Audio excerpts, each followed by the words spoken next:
In the second part of the videos showing how we treat wet AMD using anti VEGF injections intravitreally, we are going to discuss the bi-monthly dosing regimen, which was introduced as an option with the advent of aflibercept Eylea. The studies discussing this regimen were View 1 and 2. They were using the drug VEGF trap, which is Eylea aflibercept, in several arms, trying to compare monthly dosing regimens to a bi-monthly dosing regimen after initial loading doses, in comparison to ranibizumab, the drug as a gold standard at the time, being injected at the highest possible dosing regimen every 4 weeks.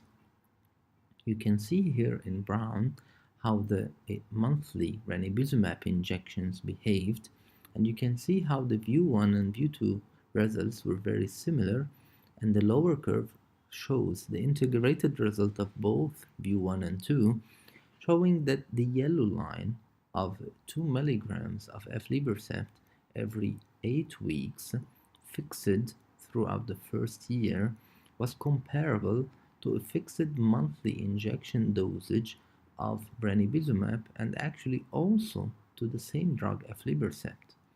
This was the behavior as regards the visual gain for the whole group. However, as a criticism of this study and regimen, you can see how the yellow line behaves in the first year after initially loading with the drug and achieving dryness and thinning of the retina. You can see its sawtooth pattern of the yellow line, meaning that in the month in between the 8 weeks of a fixed interval of injection, the group thickness of the foveal area showed thickening, meaning some patients regained activity. It was not so significant, however, it was definitely affecting vision. The presence of some fluid after 3 months of loading and dryness had some effect at the end of any study. You can see here this effect was studied in the various arms of these groups, and you can see that the dashed line of the fixed bi-monthly doses was the worst in visual gain over the first year. So this means patients who had fluid after 3 months of loading doses, and we did not give the injection more frequently than the bi-monthly dosing regimen, did not gain as much as patients who received more injections, because these patients definitely needed more injections in order to stop the activity, which definitely affected the visual gain of these patients. So this was not good for some patients at least. You can see how these patients behaved also over an extension of the study up to the period of 4 years, where you can see that it could be maintained a reasonable visual gain of 7 letters even at the end of 4 years using this bi-monthly dosing regimen and allowing for a quarterly dosing thereafter in the 3rd and 4th years. However, we know that we have left some patients with some activity and did not give them the drug as frequent as they needed.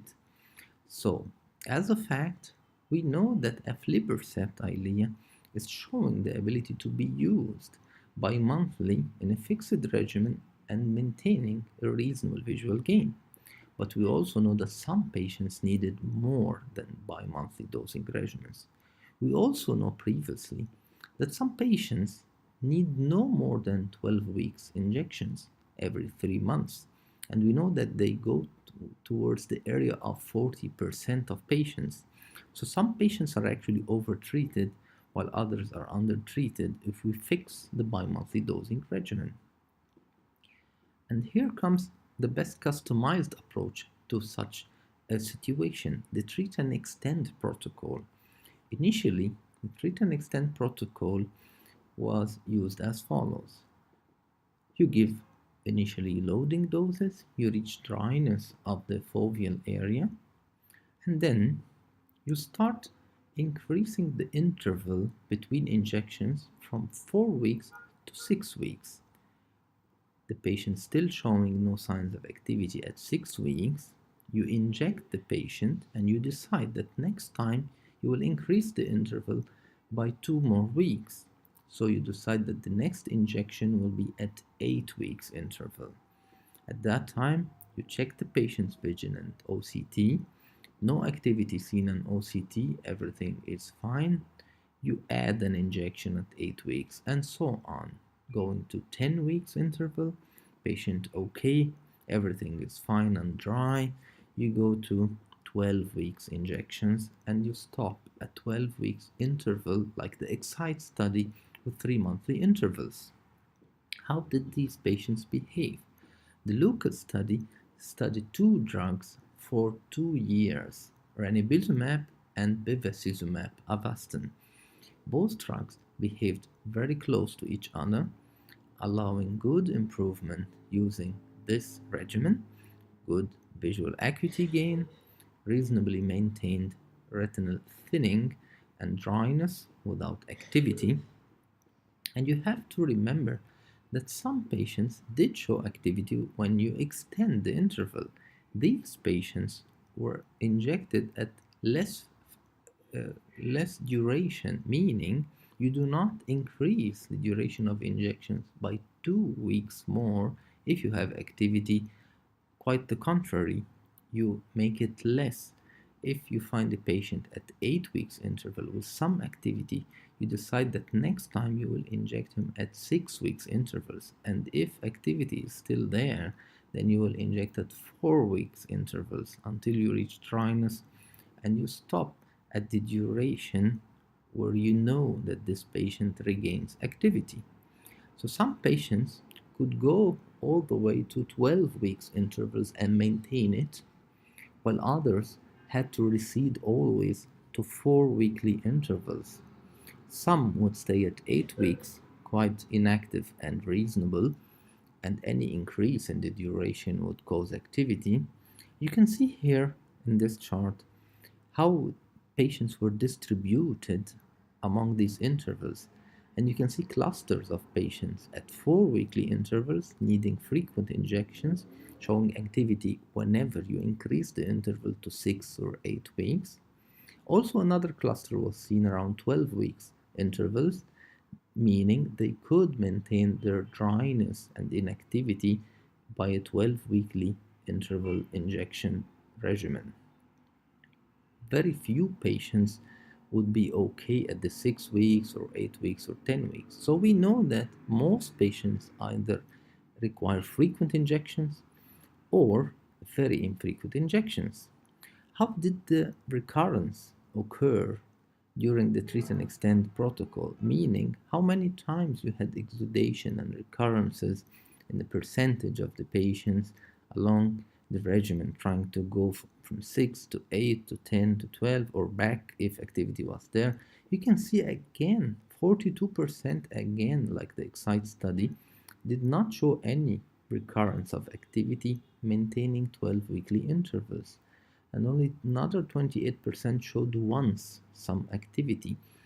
Altogether, this was above 70% of patients who were very dry after loading and maintained throughout the study without losses of any visual gain initially gained.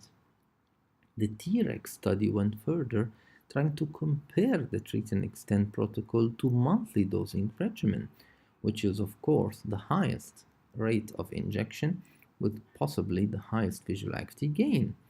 And you can see that the results were very nice, showing that using a treat and extend protocol was comparable to monthly injections in visual gains over the period of 1 year. So we know that we do not lose lots of visual gain in comparison to monthly injections if we extend the periods of interval cautiously as described. Again, a cluster of patients, around 37%, was above 10 weeks interval of injection. So treat and extend protocol allows fewer recurrences and allowing much less situations where the initial visual gain was lost. It also gives us an individualized approach for each patient. A patient may need monthly injections and shows activity whenever we increase the duration.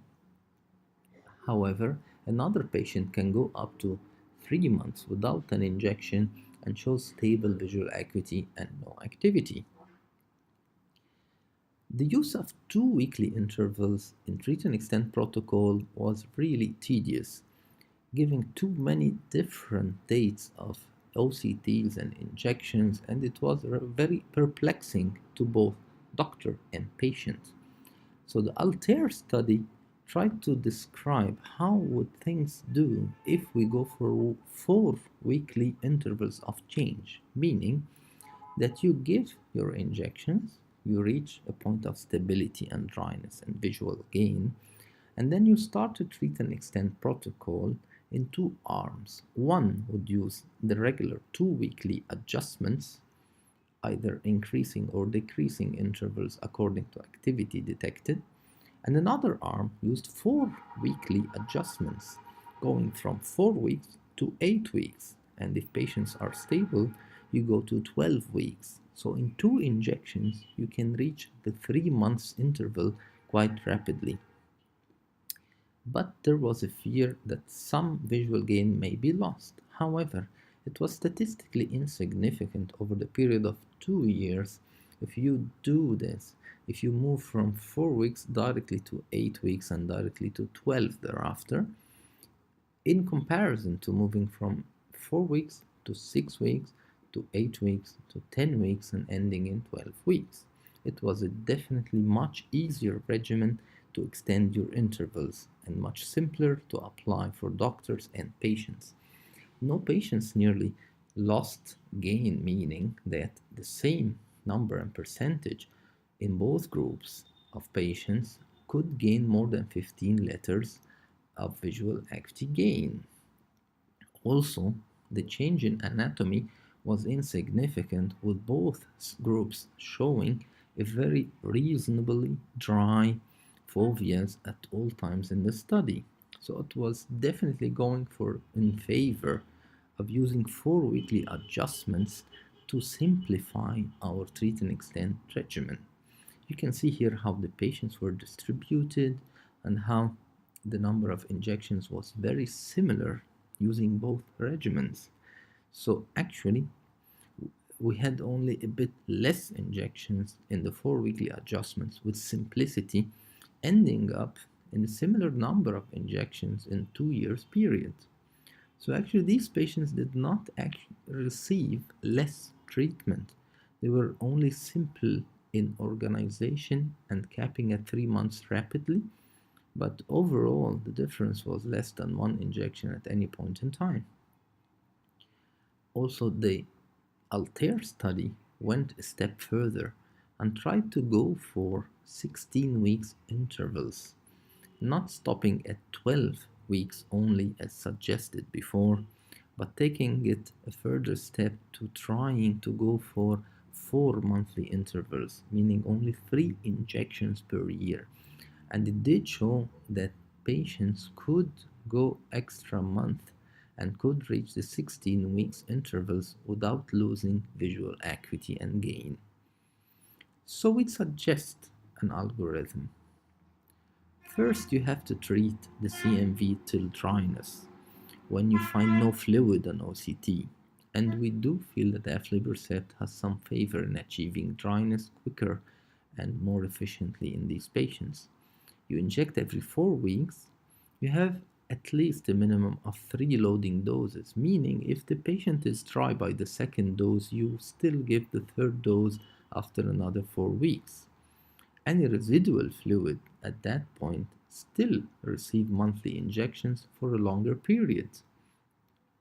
After reaching dryness, you extend your period between injections to 8 weeks, 2 months, and you look at your OCT. Any fluid detection means you go back to the 4 weeks mark. But if the retina is dry, the next time after this injection, you go to a 12 weeks mark with monitoring your OCT and any fluid detection, you go back to the 8 weeks interval. If it's dry, you maintain a 12 weekly injection dosing regimen for the 1 year duration, the first year. Later on, we suggest that if you have maintenance of a dry retina at 12 weeks interval for 1 year, you can go for a second year increase of the interval, meaning you try to attempt a 16 weeks challenge in the second year, going for 4 monthly dosing regimens. If the patient stays dry, always monitored by OCT, you keep this duration and you give 3 injections per year. And this should be maintained for life. You should not allow the disease to show its activity and make you lose some of the visual gain you have initially reached. I would like to thank my colleague Mohammed Ashraf Al-Masri for his help in this presentation, and I hope this was beneficial for all of you.